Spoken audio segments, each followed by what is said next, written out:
자, 이동통신에서 사용이 되는 다원 접속 방식. 물론 뭐 통신에서만 다원 접속 방식을 사용하는 건 아닙니다.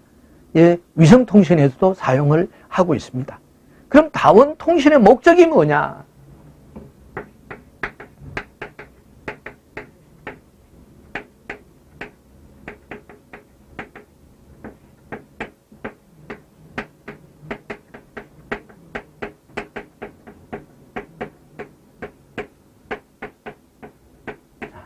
하나의 전송로, 전송 매체를 여러 단말들이 공유하는 방법입니다. 공유하는 방법, 즉 같이 사용하는 방법. 위성을, 여러 개의 위성을 둘 수가 없습니다. 그래서 지구 상공의 정지 궤도에 위성 3개를 놓고 많은 지구국들이 같이 사용을 해야 됩니다. 그러니까 다원 접속, 즉 멀티플 액세스입니다.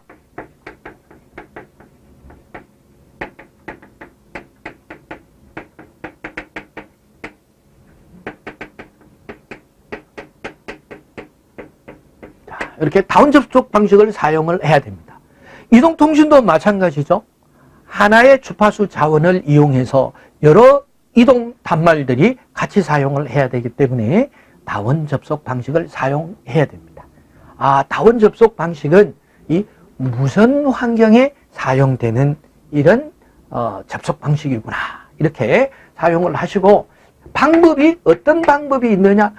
주파수를 사용하는 방법이 있고, 시간을 사용하는 방법이 있고, 코드를 사용하는 방법이 있습니다. 그래서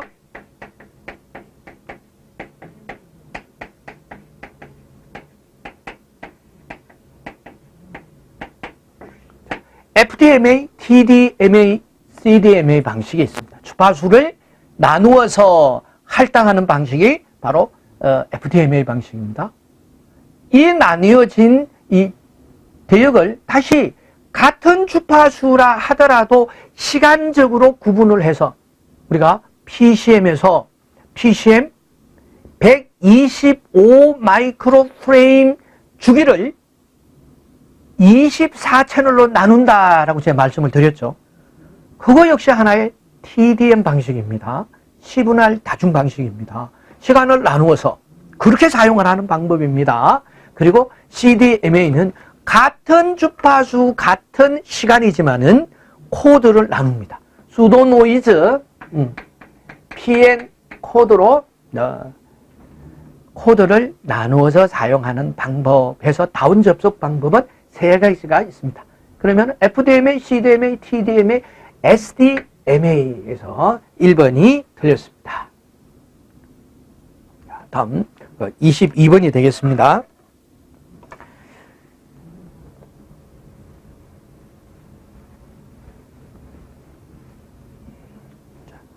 ITU-T 권고 중 전화망을 통한 아날로그 신호 전송에 대한 인터페이스 규격은 이것은 OSI 7 레이어 중에서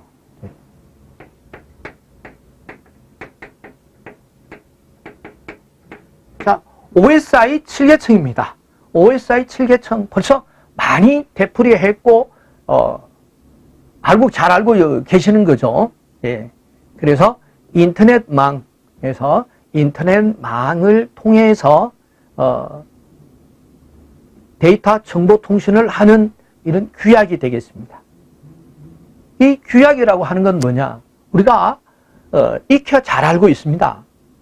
신호등을 건널 때 빨간 불이 켜졌을 때는 서세요. 파란 불이 켜져 있을 때는 가세요. 노란 불은 대기하세요라는 이런 규정이 있습니다. 자, 이런 규정들이 하나의 프로토콜입니다. 이 프로토콜을 각 레벨별로 같은 기능을 하는 것끼리 모아놓은 것을 바로 이 OSI 7 레이어입니다. 7 레이어에서 그 1계층에서 사용하는 프로토콜들이 되겠습니다. 1계층이 물리계층이죠. 1계층이 물리계층으로서 그 기계적, 기술적,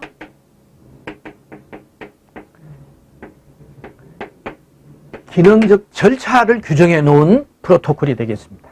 제가 말씀을 드렸듯이 우리가 생활하는 데 있어서 신호등을 건너는 프로토콜에서 정해져 있지 않습니까? 그런 식이다. 이런 내용입니다. 그렇게 쉽게 이해를 하시면 됩니다. 이 중에서 G 시리즈라고 하는 것은 디지털 광교환. 광교환이다. 그러면 앞에 디지털이라는 얘기는 사실상은 생략해도 됩니다. 광교환하고 공통선 신호 방식에 대한 규정이다. 여기 잘못됐나요? 여기서, 디지털 전송망에 대한, 규정이고, Q 시리즈가 말씀을 드렸던 광교환기와, 공통선 신호 방식에 대한 기계적, 기술적, 기능적, 물리적 프로토콜이 되겠습니다. 그리고 V 시리즈는 우선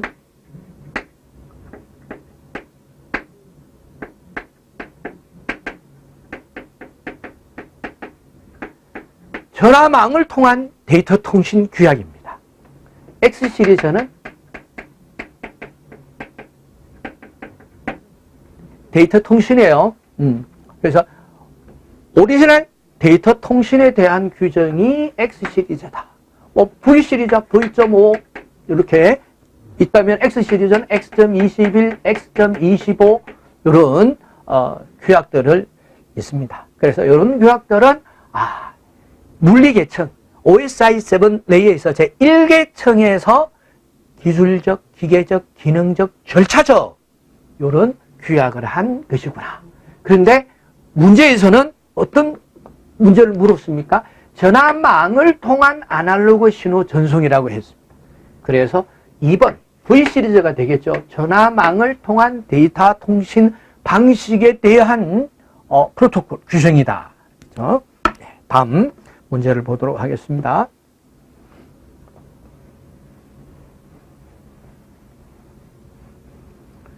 자, UTP 케이블을 이용한 언실디드 투시스트 배우입니다. 제가 발음을 나누어서 이렇게 해드리고 있습니다. 그것은 잘 이해하실 수 있게끔 말씀드렸습니다. 근데 비접지 꼬임 쌍선이다. 이렇게도 얘기를 할 수 있어요. 케이블을 이용하여 기가빗 이더넷을 구현할 때 사용하는 표준 규약은 해서 이 규약이 어떤 규약인지 알아보면 되겠죠. IEEE라고 하면 전기전자 전문가협회 이런 뜻이에요. IEEE E가 세 개니까 그래서 저희들은 그렇게 읽습니다. IEEE 이렇게 802.3U는 패스트 이더넷에 관한 규정입니다.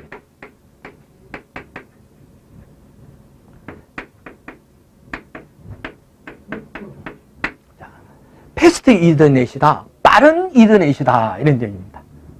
초기에,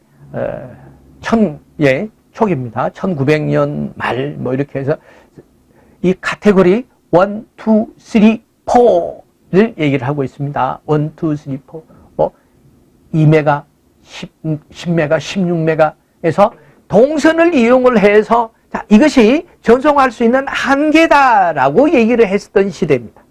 그래서 동선을 이용을 해서 100mbps 상상할 수가 없었죠. 100mbps는 광통신이어야만 또는 이 동축 케이블이어야만 가능하다라고 인식을 하던 때였습니다. 그래서 이거는 빠른 이더넷 방식이다 해서 패스트 이더넷이라는 이름이 붙게 됐습니다. 100mbps. 현재 생각해 보시면 이해가 됩니다. 현재는 어떻습니까? 바로 기가빗 시대를 살고 있습니다. 그래서 패스트 이더넷에 대한 규정이 802.3U에 규정이 되어 있다. 다음은 802.3Z입니다. 이것은 10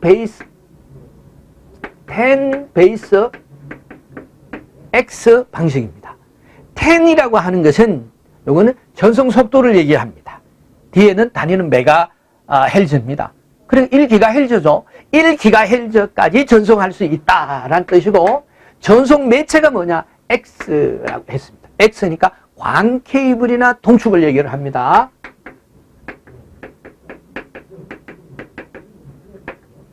즉, 광 케이블이나 동축 케이블을 이용한 1GBps의 이더넷을 제공해주는 프로토콜 규약이 되겠습니다. 그래서 IEEE 802의 3Z다. 그리고 802의 3AB 규약은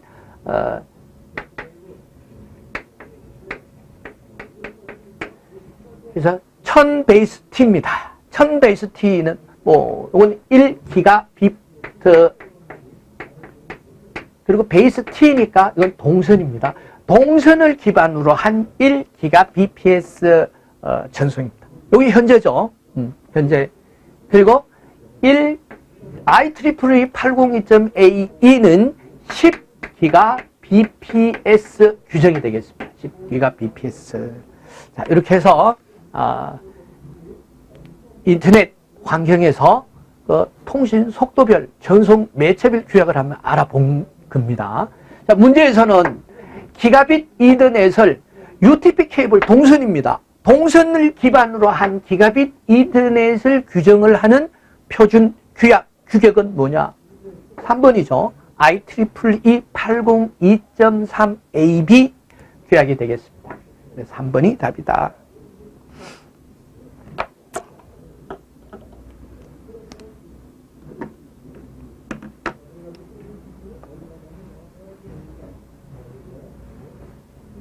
자, 다음 24번입니다. 다음 중 사용자 정보 인정에 대한 보안 요구 사항에 해당하지 않는 것은 뭐냐? 보안 문제가 되겠습니다. 이런 부분들이 좀 앞으로 추가될 이런 문제 중에 하나겠죠. 먼저 우리가 보안 문제니까 정보 보안에 대한 목적이 뭐냐 하는 것을 한번 알아보고 문제를 푸는 것도 도움이 되겠죠.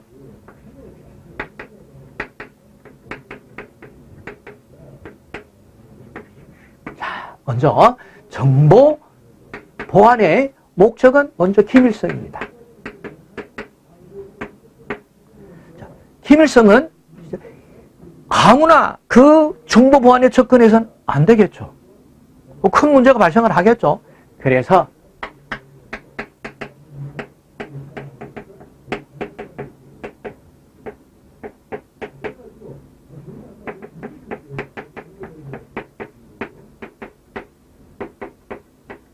인가된 사람이나 프로세스나 장비만 접속 가능하다. 이 기밀성이 되겠습니다.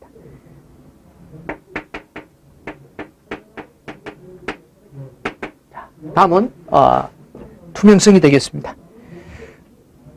투명성이라고 하는 것은 뭐냐? 제가 표현을 이렇게 했습니다. 어떤 내용이냐 하면은 데이터에 허가를 받지 않은 인가받지 않는 생성이나 변조나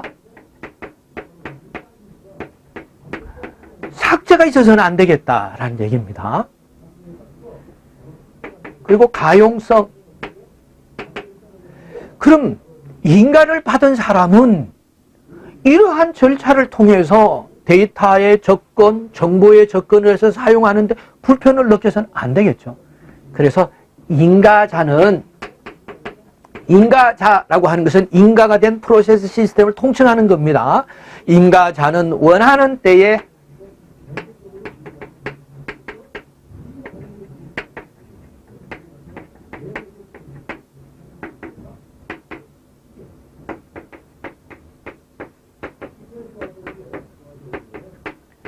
원하는 때에 원하는 정보를 어려움이 없이 접근하고 사용할 수 있어야 합니다. 이것을 가용성이라고 얘기를 하죠.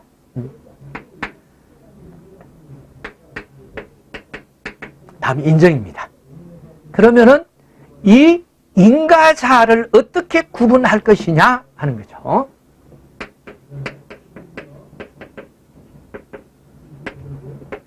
자, 인가자의 정보를 확인해야 됩니다. 확인을 했고 확인을 되었으면은, 인가자로 확인이 되었으면은 권한을 부여하고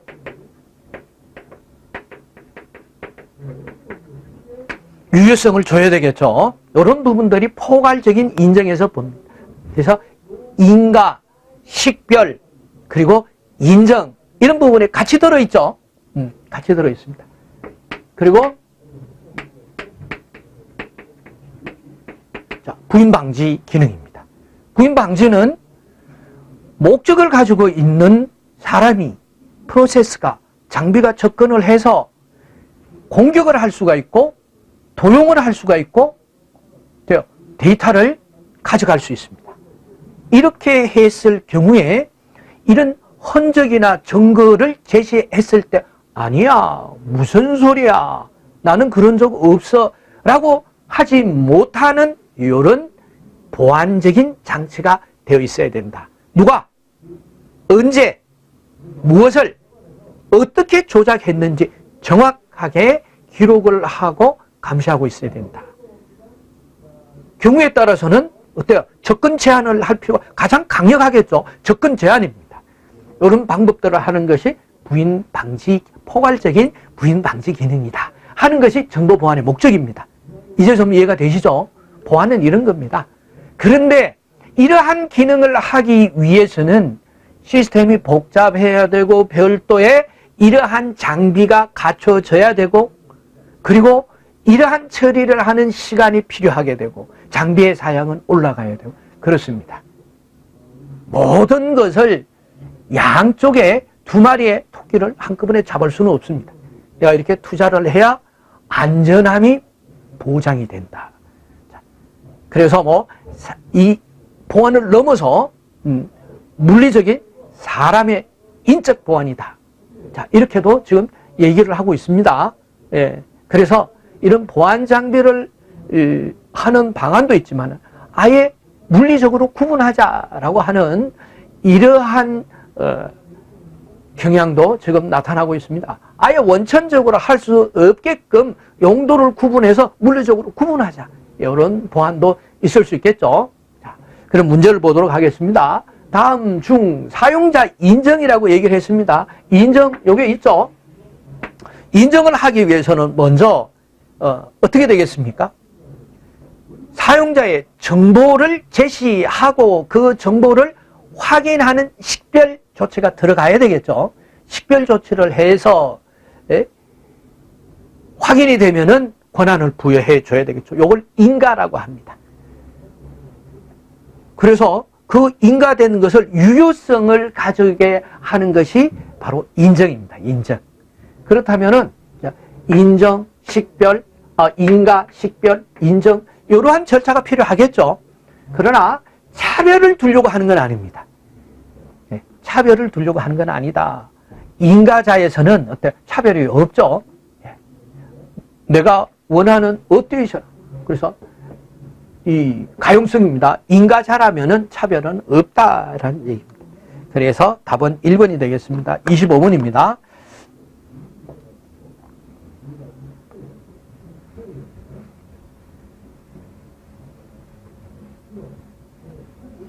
자, 다음 중 웹브라우저에서 개인정보를 수집 및 추적하는 기술이 아닌 것은, 자, 한번 볼까요?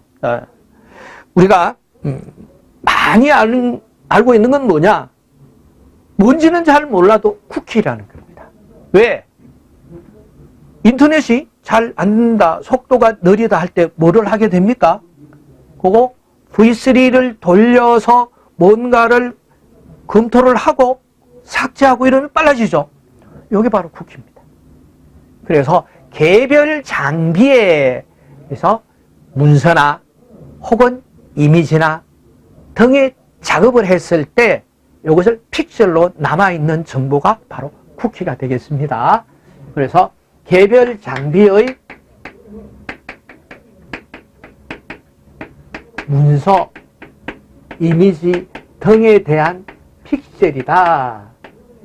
남아있는 픽셀이에요. 이걸 쿠키라고 합니다. 두 번째, 비콘이라고 하는 건 뭐냐? 비콘 또는 웹비콘이라고 합니다. 비콘이라고 하는 것은 쿠키와 연계해서 개인이 웹브라우저를 사용을 하든지, 그리고 이메일을 사용하는 것을 모니터하는 것을 말합니다. 모니터하는 기능을 바로 웹비콘이라고 합니다. 그리고 히스토리 스틸링은 개인이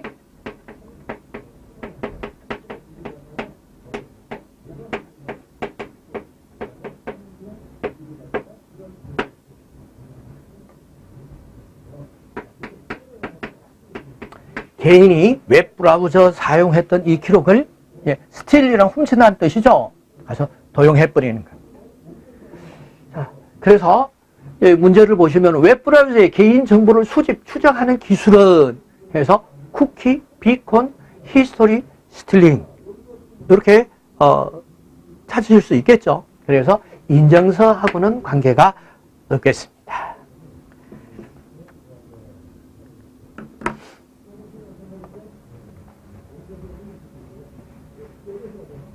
다음 26분입니다. 넷마스크 비트 정보를 십진수가 아니라 비트에 개수를 적어서 표기하는 방법이 무엇이라 하느냐. 무슨 얘기인지 잘 모르겠습니다. 그렇죠? 그래서 거꾸로 공부를 하면서 알아보도록 하겠습니다. 먼저 썸네팅에 대해서 공부를 하면서 알아보겠습니다. 자, IPv4에 있어서 IPv4는 8비트씩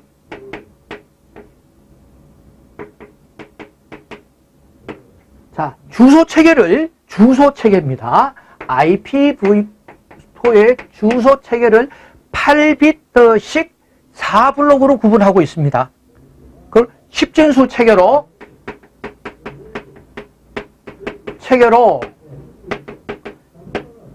점을 찍어서 이렇게 구분하죠. 점을 찍어서 구분을 합니다. 자, 보시면은 먼저 A 클래스 그러면은 자, 1.0.0부터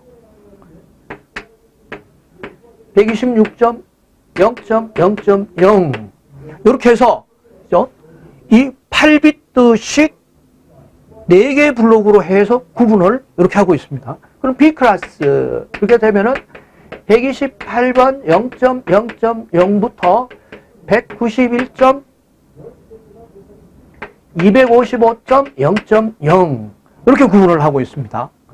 그리고 C 클래스는 192.0.0.0에서 223.255.255.0이다.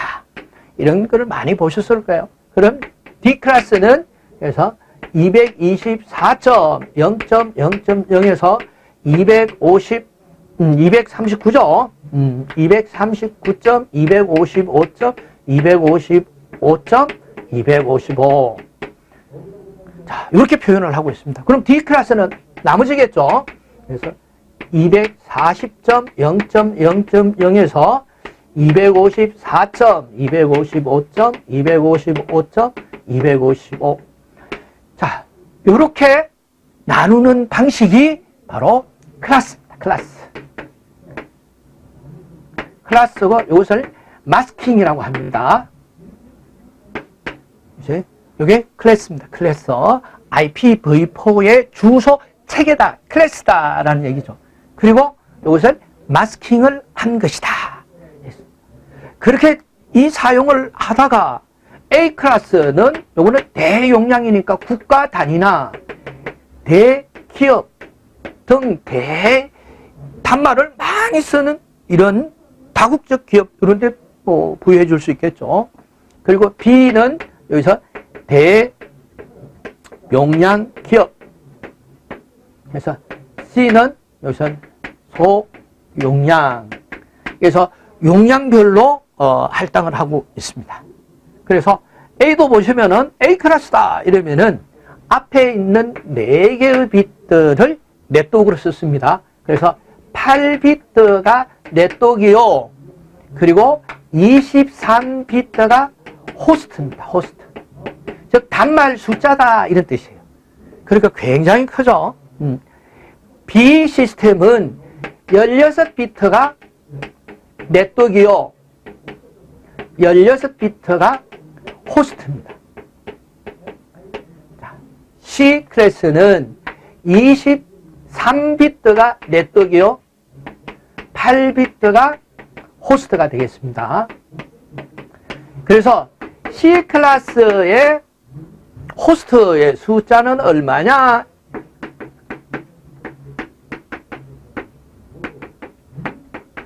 자, 이렇게 나오겠죠. C 클래스는 알 수 있겠죠. 자, 그런데 문제는 C 클래스는 무조건 단위가 256개의 호스트 단위로 끊어져야 됩니다. 256개의 단말을 가지고 있는 네트워크로 구분이 되어야만 합니다. 그런데 우리 회사는 10대밖에 안 써. 그렇다면은, 자, 여기서 256대에서 네트워크하고 호스트 숫자 2개를 빼고 253에 10개, 이러면 243개의 IP 이런 자원이 낭비가 된다는 거죠.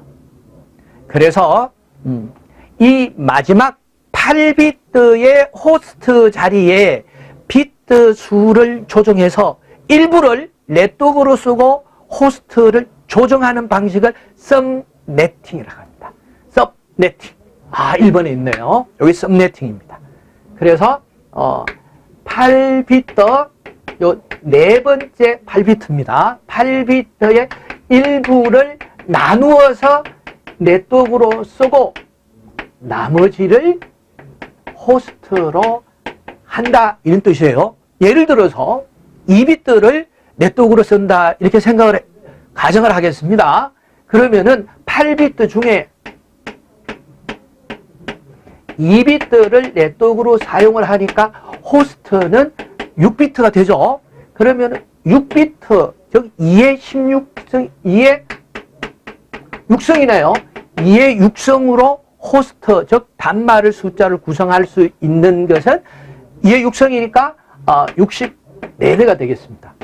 그러니까 단위가 많이 줄어들었죠. 256개 단위로 사용을 하던 것을 그래서 64개 단위로 줄어들었습니다. 그래서 아주 작은 규모의, 자, 우리는 더 적은데 그러면은 어때요? 비트를 네트워크 비트로 더 많이 사용을 하게 되면 됩니다. 이렇게 사용을 하면은 아주 이 자원을 효율적으로 사용할 수 있는 방법이 썸네트워크이다.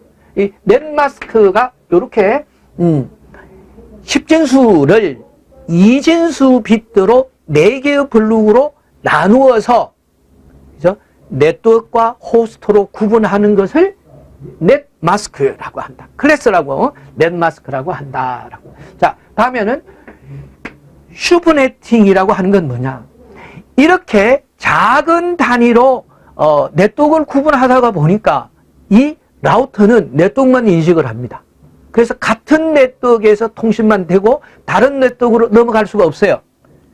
다시 말해서 우리 사무실에 프린터를 놓고 사용을 하는데 옆에 있는 사무실, 네트워크로 나누어진 사무실이에요. 사무실에도 같이 사용을 하려고 하는데 안 된다 이런 얘기입니다. 왜? 라우터가 허용을 하지 않습니다. 아니야. 넌 우리 식구가 아니야. 안 돼. 이렇게 구분을 하죠. 아, 이거 불편하다. 그러면 이번에는 반대로 잘게 나누어져 있는 네트워크를 묶어서 하나의 네트워크처럼 사용을 해보자 하는 것이 바로 슈퍼네트입니다. 여기서 주소를 오히려 압축하는 이런 기능이 있죠. 그래서 묶어서 하나로 하는 것이다. 그리고 CIDR이라고 하는 것은 이건 사이드라고 합니다. 사이드. 이거는 클래스리스트. 기존의 정통적인 마스킹을 부정한다는 얘기입니다. 부정을 해서 이 썸네팅을 기존에는 마지막 이 블록에서 네트워크와 호스트를 구분했는데 이거는 전체의 비트를 구분하는 방법입니다. 어떻게 사용을 해서 이렇게 프리픽스를 이용을 해서 사용하는 방법입니다. 연속되는 1의 숫자를 뒤에서 나타내서 어떤 비트까지도 네트워크와 호스트로 나누어서 쓸 수 있는 아주 탄력적인 방법입니다. 그런데 이 사이드 방식을 왜 사용을 하느냐 하는 이런 문제도 의심이 들겠죠. 이거 앞으로 계속 이렇게 쓸 거냐? 아닙니다. 그래서 IPv4의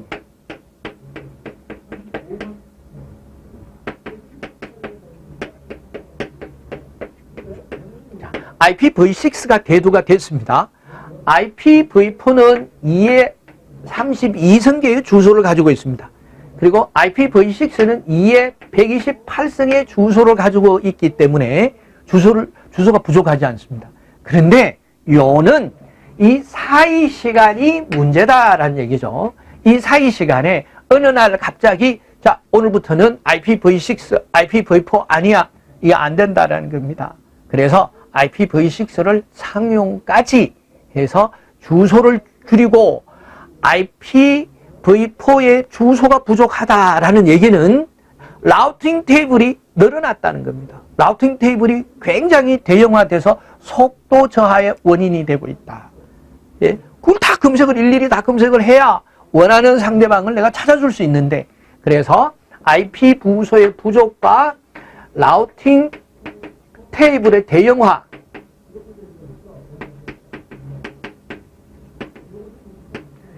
대형화의 방향으로 이 사이드를 쓰고 있습니다. 사이드를 써서 해서 그 상용화 시기까지 우리가 편하게 구현을 하겠다. 그래서 방법이 클래스리스입니다. 클래스리스 기존에 있는 마스킹에 무시하고 해서 더 많은 이 호스트를 배정을 해서 아주 탄력적으로 작으면 망이 작은 대로, 망이 크면은 큰 대로 이게 섭 네트워킹을 구현하는 것이 바로 사이드 기술입니다. 자, 답은 다 말씀을 드렸죠. 네, 사이드 4번 기술이 되겠습니다. 비트 다 개수를 적어서 표기하는 방법입니다. 네. 그래서 서브네팅을 마음대로 할 수 있다. 27번입니다. 상위 계층의 데이터에 헤더와 트레일러와 같은 각종 제어 정보를 추가해서 하위 계층으로 내려보내는 과정을 무엇이라고 하느냐. 자, 이것도 OSI 7레이의 기능과 해서 연계, 링크 부분에서 다 배우셨던 내용입니다. 그래서 7레이어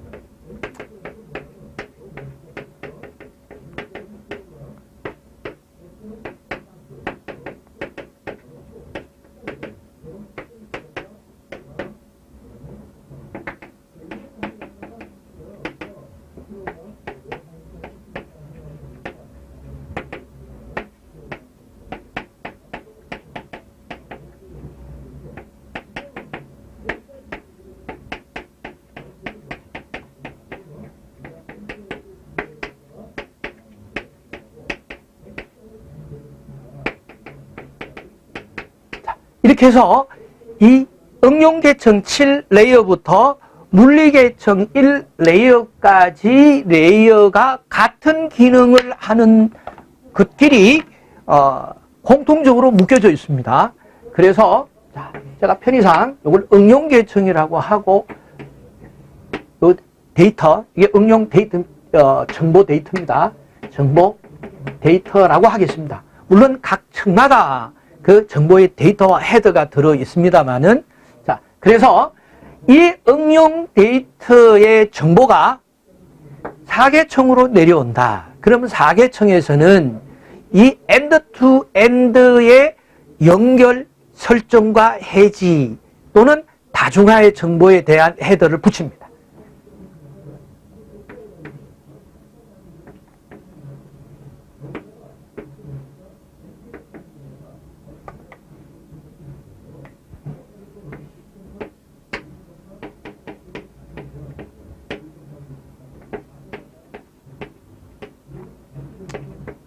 이렇게 해서 응용 계층의 데이터를 4계층의 페이로드에 싣습니다. 페이로드에서 싣고 4계층의 헤더를 붙이면은 이게 세그멘트가 됩니다. 자, 이 세그멘트에서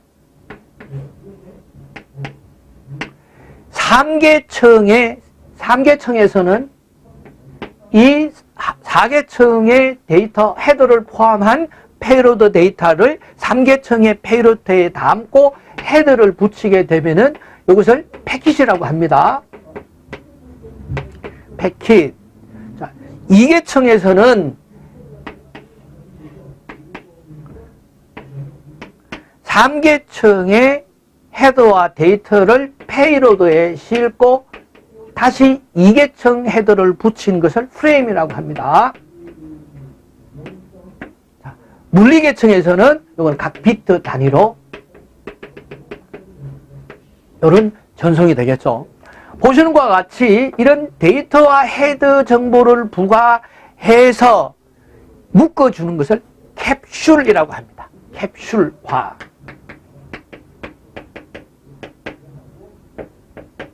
캡슐화. 그래서 전송할 수 있는 데이터 단위로 묶어가는 것을 캡슐화라고 합니다. 상위 계층의 데이터에 헤더와 트레일러와 같은 제어 정보를 추가해서 하위 계층으로 내려보내는 과정을 캡슐화라고 한다. 이 과정은 계략적으로 잘 이해를 해 두시면은 또 단위적인 문제로 제가 이름을 붙였습니다. 세그멘트, 패킷, 프레임. 요거를 잘 기억하셔야 됩니다. 자, 28번입니다.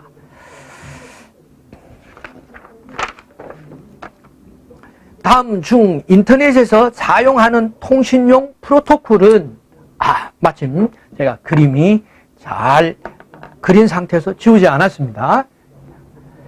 물리계층에서의 프로토콜은 어떤 것이냐? X.21이나 X.25나 V.35라든가 요런 이 데이터 통신 또는 전화망을 이용한 그 통신 이런 부분에서의 규약에 대한 프로토콜이 있습니다. 그리고 2계층에서는 프레임을 만들어야 됩니다. 그래서 HDLC나 SDLC와 같은 이런 프레임에 대한 규약, 이게 프로토콜이 또 있겠죠. 자, 3계층은 네트워크 계층입니다. 3계층은 IP에 라우팅을 해야 됩니다. 그러니까 주소를 줘야 되고 이 망의 주소와 단말, 노드가 사용을 하는 맥 주소와의 연계를 시켜줘야 됩니다. 그래서 연계를 시켜주고 또 이 정보가 상대방의 원하는 쪽으로 원하는 노드로 찾아갈 수 있게끔 라우팅을 해야 된다. 그래서 여기서 ICMP, ARP 혹은 RARP 라는 프로토콜을 운영하고 있습니다. 4계층은 엔드-투-엔드 종단 간의 연결 설정 해지 및 다중화에 대한 프로토콜을 운영해야 됩니다. 그래서 TCP나 UDP, 여기서는 IP가 있네요. 인터넷 프로토콜. UDP와 같은 이런 프로토콜을 운영해야 되고, 이 세션 계층에서는 주로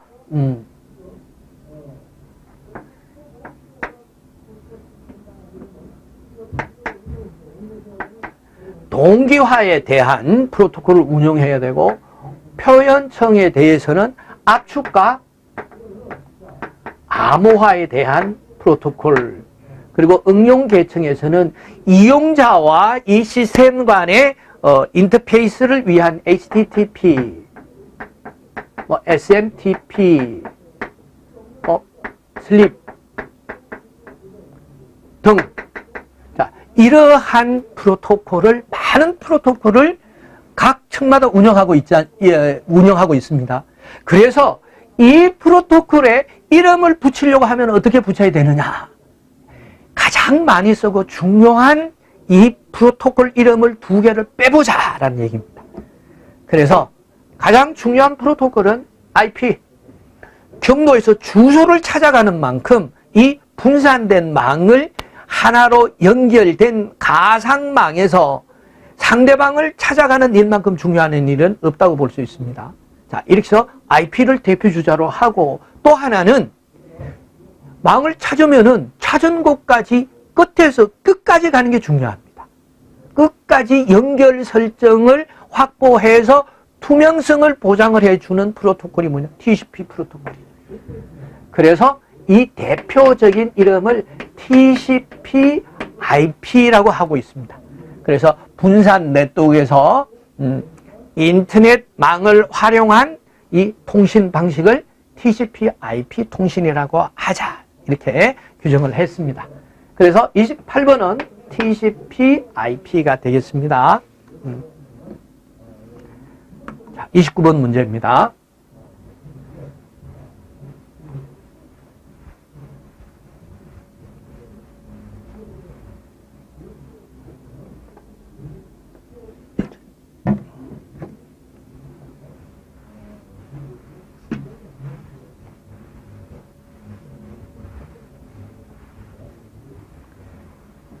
예, 이제 좀 잘 보이시죠? 인터넷 웹사이트를 통해 개인의 컴퓨터나 휴대폰, 사내 컴퓨터에 저장된 파일이나 문서, 이미지, 영상 파일 등을 암호화하여 열지 못하도록 만든 후 돈을 요구하는 일이 있었죠. 이거는 이제 비교적 근자에 발생한 보안 사고였습니다. 그래서 뭐 대부분이 아시기도 하겠습니다. 그래서 전자화폐 지불 시 해독용 암호키를 주겠다고 금품을 요구한 이런 보안 사고, 보안 공격이 있었다라는 얘기죠. 그것을 바로 랜섬웨어라고 합니다. 기억하시는 분은 기억하시리라고 생각을 합니다.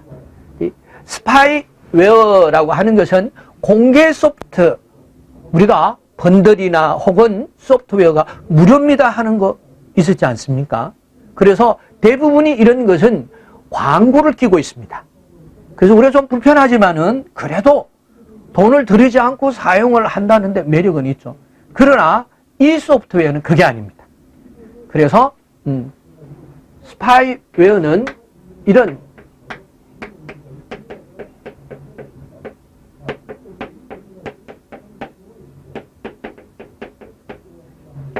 그래서 인터넷 접속이나 이런 인터넷 접속 성향, 이런 부분을 도용을 해버립니다. 자, 그래서 이런 기록을 수집을 하게 되면 이건 데이터죠.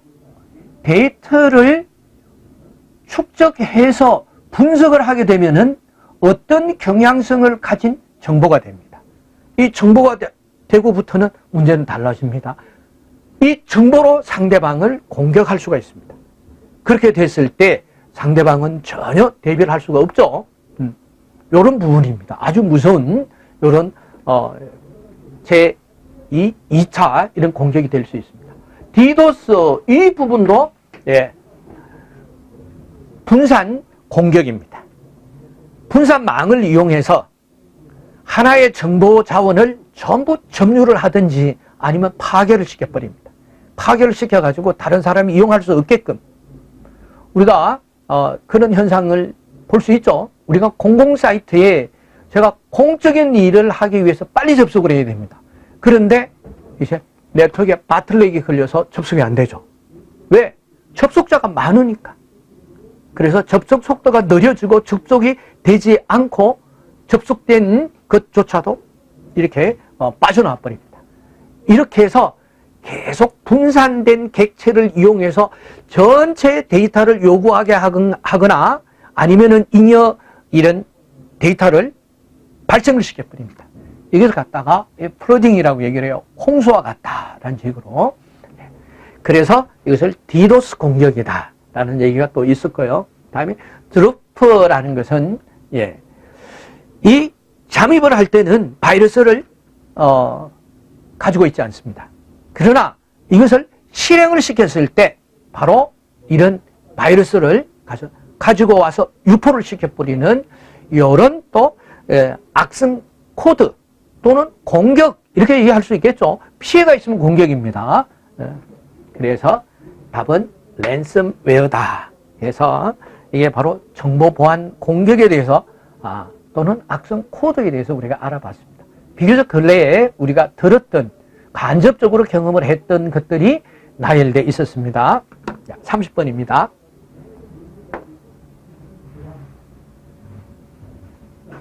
외부 환경에 능동소자 대신 전원이 필요하지 않는 수동소자를 사용해서 벌써 답이 있습니다. 우리가 광통신에서 잘 알지 못한다 하더라도 잘 읽어보시면은 지문에 답이 있다. 이 문제는 그래서 HTTX 프로젝트의 일환으로 볼 수 있습니다. 그래서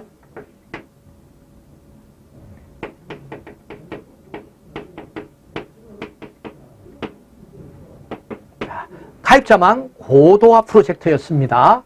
그래서 F가 5라는 뜻입니다. 광 케이블이거든요. 그래서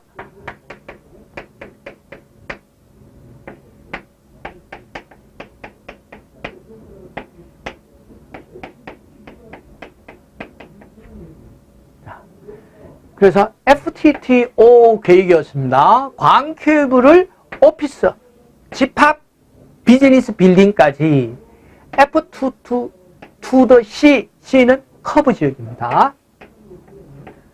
커브는 가입 밀집 지역이다 라는 얘기죠.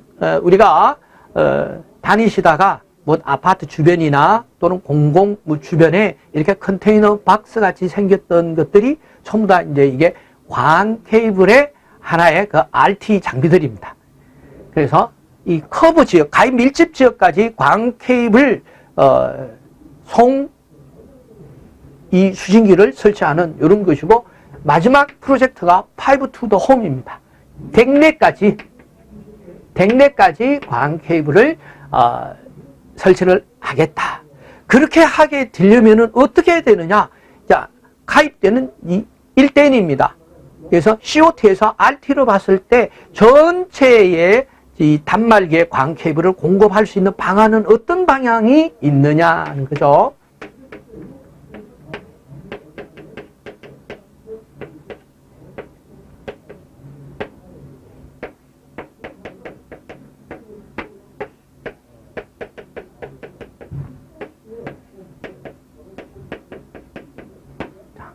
이렇게 해서 이 단말입니다. 광 단말의 리모트 터미널 자장치입니다. 자장치에서 COT, FTTC 같은 경우에는 자장치가 놓여 있었습니다만은 이제 FTTH 댁내까지 광 케이블을 수용하기 위해서는 이 RT 장비가 그래서 폰이나 AON 즉 패시브 옵티컬 네트워크 즉 수동 광 네트워크나 망 장치나 안 그러면은 능동형 망 장치가 설치가 되어야 된다라는 겁니다. 여기서 수동과 능동은 무엇으로 구분하느냐? 전원입니다. 전원. 그래서 전원을 사용을 하느냐? 그리고 RT 자체가 스플리트가 됩니다. 스플리트. 그렇죠? 광 분파기가 되겠죠. 광 분파기에서 전원을 공급을 받으면은 이건 AON. 전원을 공급받지 않으면은 이거는 PON, 폰 장비가 되겠습니다. 그래서 지금은 다 전원을 받지 않는 이 수동형 광 장비를 사용을 하고 있죠. 그래서 이제 30번을 보시면은 능동소자 대신에 전원이 필요하지 않는 수동소자. 그러니까 뭐가 되면 폰이 되겠죠. 패시브 옵티컬 네트워크 4번이 되겠습니다. 31번입니다.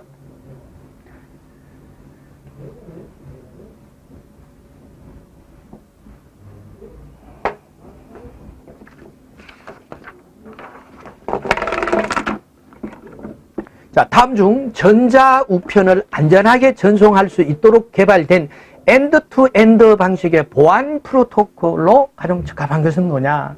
자, 꼭지가 주어져 있습니다. 전자우편입니다. 전자우편이기 때문에 어떤 식으로든지 이 메일이라는 얘기가 들어가야 되겠죠. 메일이다. 메일을 이거를 나타낸다면 M자가 들어가 있는 것이 답이 된다라는 것을 아실 수 있습니다. 이렇게 해결하는 것도 한 방법입니다. 그래서 M자가 들어간 것이 3번 마임 그리고 4번 SMTP 두 개가 있습니다. 자, 여기에서 우편과 관련된 보안 프로토콜, 그래서 우편과 보안 프로토콜이 붙어 있어야 됩니다. 그래서 여기선 그죠? 편의 메일, 여기서 심플 메일,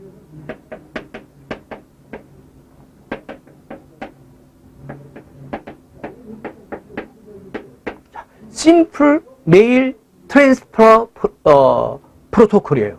어디를 봐도 보안이라는 얘기가 없습니다. 이건 단순히 간이 메일 전송 프로토콜이다. 응용 프로토콜이요. 7계층에 있는 우리가 메일을 이용할 때 바로 요 SMTP 프로토콜을 이용해서 메일을 주고받습니다. 그래서 우리가 아주 불편함이 없도록 이렇게 접속을 해주는 요 프로토콜이다. 그래서 요 답은 3번이 답입니다. 요 마임은 전자우편에 대한 마임이다 해서 전자우편에 이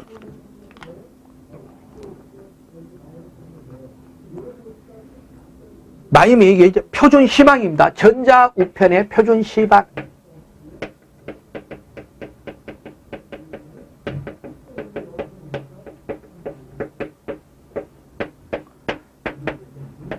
보안 기능과 전자서명 기능이 들어있는 프로토콜이 바로 S마임입니다.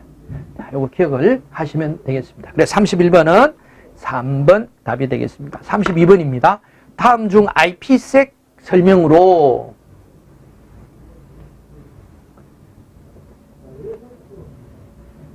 자, IPsec이니까 첫째 요거는 IP 계층의 보안 sec은 security입니다. security의 앞에 세 글자만 표현을 해뒀죠.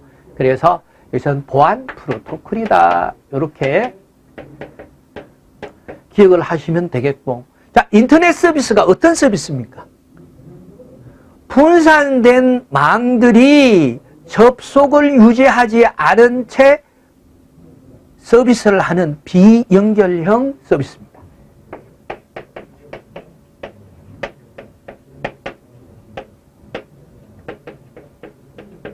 비연결형 서비스죠. 그래서 노드와 노드 사이에 연결을 IP가 주소를 가지고 IP가 알아보죠. 알아봐서 최종적으로 링크를 설정하는 것이 뭡니까?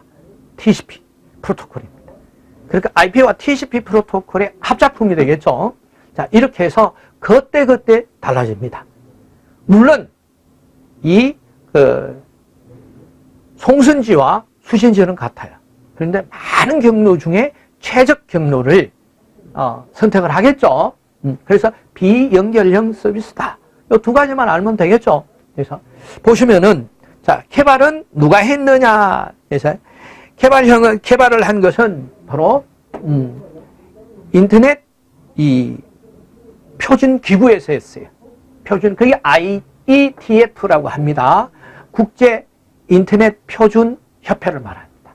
T는 인터내셔널 엔지니어링 태스크 포스 이렇게 되겠습니다. 그래서 개발한 프로토콜이다 맞습니다.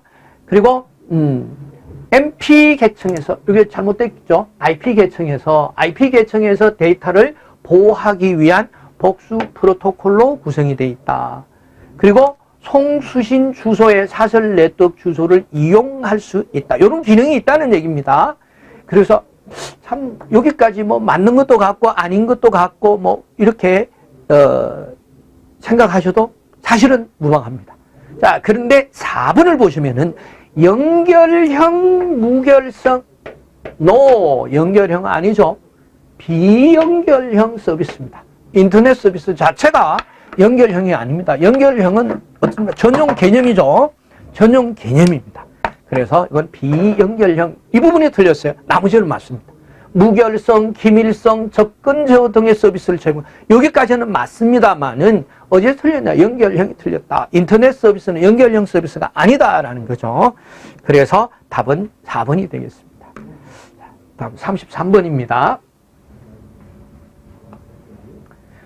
자, 분산이 되겠습니다. 다음 중 각 분산의 크기로 나열이 맞는 것은 뭐냐? 분산이라는 겁니다. 광 케이블에서 분산, 디스퍼션입니다.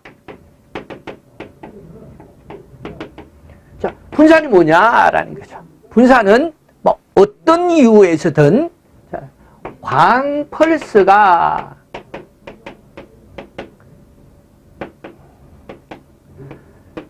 번져서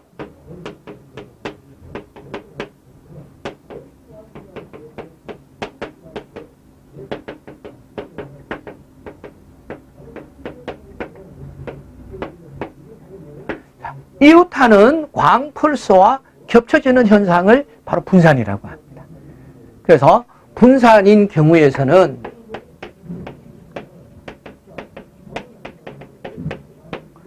결여분산,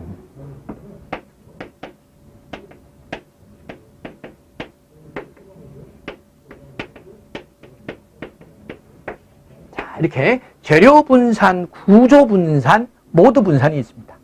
그래서 재료분산은 그래서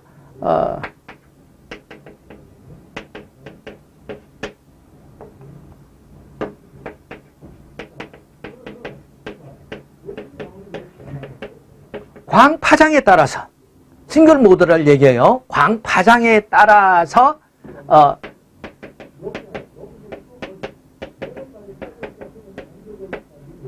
굴절율이 변화하는 것을 바로 재료분산이라고 합니다. 그리고 구조분산은 광 파장에 따라서 광축과의 각이 변화하는 것을 말합니다. 그래서 이것 같으니까 같은 거 잘 이용해서 기억하시면 되겠죠. 광 파장에 따라서. 그래서 이게 싱글 모드에서 발생을 하는 것들이 파장과 관계가 있으니까. 그래서 다중 모드, 멀티 모드는 모드란 얘기를 해야 되겠죠. 그래요. 모드에 따라서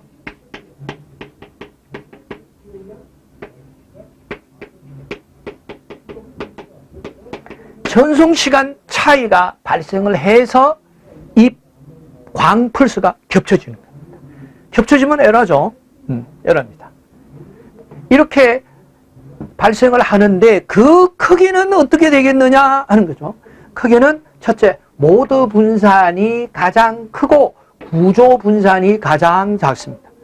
그러면은 모드 분산, 재료 분산, 구조 분산.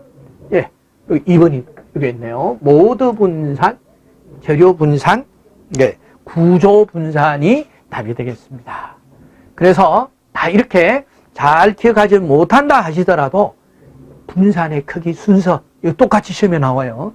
그러니까 그래서 이것도 분산은 멀티모드에서 제일 크게 발생해. 이렇게 하면 일단 그래서 멀티모드에서 발생하는 건 모드 분산이잖아요. 그래서 모드 분산하니까 여기에 그죠? 둘 중에 하나를 택해야 된다. 이랬죠. 그래서 구조 분산이 제일 작다. 이렇게 기억을 해 두시면은 2번 이렇게 답을 하실 수 있습니다.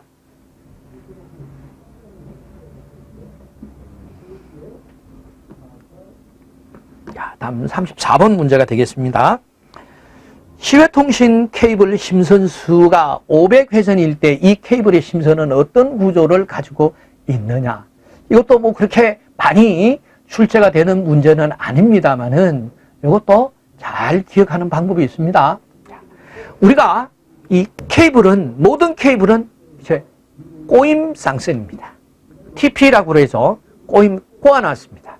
꼬아둔 이유가 뭐냐? 두 가지 이유가 있습니다. 누화를 방지하고 감쇄 효과가 있습니다. 그래서 가장 큰 이유는 누화를 방지하는 일입니다. 그래서 선을 꼬았다, 꼬임 쌍선이라고 합니다. 이것을 두 가닥의 선을 꼬아놓은 것을 쌍연이라고 합니다. 쌍연, 여기 있죠? 두 가닥에 심선 두 개를 꼬아놓은 거예요. 쌍년이다. 이 쌍년이 있고, 그리고 이 쌍년 두 개를 또 꼬아놓은 거예요. 그런데 꼬을 때 두 개의 피치를 다르다. 꼬임의 간격입니다. 다른 것을 복합년이라고 합니다. 복합년. 이 복합년을 동신원으로 쭉 배열을 한 거. 뭐 복합년, 요 두 개는 복합년이고 네 개는 쿼드라고 해요. 쿼드. 쿼드라는 쿼드 자체에 4라는 숫자가 들어있죠. 예. 그래서 쿼드. 그래서 복합년이나 쿼드를 묶어서 동심원을 그리면서 배열을 한 걸 청년이라고 해요. 그래서 청년이다. 청년은 50에서 100 페어의 케이블은 청년으로 쓰고 있어요. 다음에서 청년을 다시 동심원으로 배열한 것을 유닛이라고 합니다. 유닛. 이 유닛을 다시 동심원으로 배열을 한 것을 유닛연이라고 해요. 그래서 유닛연이라고 하고, 유닛연은 유닛가 동심으로 배열할 정도로 숫자가 많겠죠. 그래서 200페어 이상이 됩니다. 유닛연은. 그래서 이렇게 순서대로 기억을 하시면은, 그래도 기억하시는데 도움이 되실 거예요. 쌍년 두 개면 복합년, 이 두 개면 쿼드. 그래서 쿼드, 네.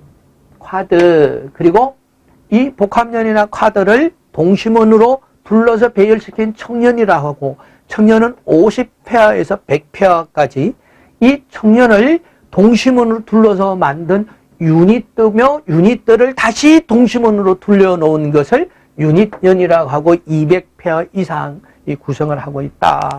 여기서 다 CP2B 케이블입니다. 시내 케이블. 시내 케이블 혹은 몰려가면 시외 케이블이래요. 시외 통신 케이블의 심선수가 500회선으로 뭐 어떻게 있습니까? 유닛연. 이렇게 되겠죠. 이렇게 쉽게 해결하세요. 이렇게 기억을 하시면 되겠습니다. 여기서 뭐 가끔 출제가 되고 자주 출제되는 건 아닙니다만은 이런 체계로 기억을 하시면은 쉽게 답은 하실 수 있습니다. 다음 35번이 되겠습니다. 다음 중 통신선로의 외피 구조에 의한